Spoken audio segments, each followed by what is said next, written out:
രാഹുലിനെ ഒളിപ്പിച്ചെന്ന ആരോപണം ബാലിശമെന്ന് സണ്ണി ജോസഫ്. സ്ഥലം സിബിഎമ്മിന് അറിയില്ലെങ്കിൽ കൂടെ പോകാൻ താനും തയ്യാർ. പീഡനക്കേസിലെ പ്രതി രാഹുൽ മാങ്കൂട്ടത്തിലിനെ കോൺഗ്രസ് ഒളിപ്പിച്ചിരിക്കുന്നു എന്ന ആരോപണം ബാലിശമാണെന്ന് കെപിസിസി അധ്യക്ഷൻ സണ്ണി ജോസഫ്. ഒളിപ്പിച്ചുവെച്ച സ്ഥലം സിബിഎമ്മിന് അറിയില്ലെങ്കിൽ കൂടെ പോകാൻ താനും തയ്യാറാണെന്ന് സണ്ണി ജോസഫ് പറഞ്ഞു.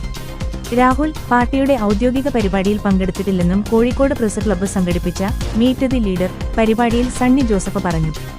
മുഖ്യമന്ത്രിക്കും ധനമന്ത്രിക്കും ഇഡി നോട്ടീസ് അയച്ചത് അഡ്ജസ്റ്റ്മെന്റാണ്. വിവേക് കിരണിന് അയച്ച നോട്ടീസിന്റെ ഗതി തന്നെയാകും ഇതിനുമെന്നും സണ്ണി ജോസഫ് പറഞ്ഞു. അതേസമയം രാഹുൽ മാങ്കൂട്ടത്തിൽ പാലക്കാട് വിട്ടത് അതിവിദഗ്ധമായാണെന്ന് പോലീസ് കണ്ടെത്തി.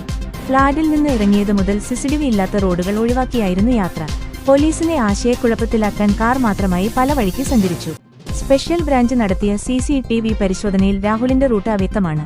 ഇന്നും സിസിടിവി കേന്ദ്രീകരിച്ച് പരിശോധന തുടരും. ഉച്ചയോടെ രാഹുൽ പോയ വഴി കണ്ടെത്താനാകുമെന്ന് പോലീസ് പറയുന്നു.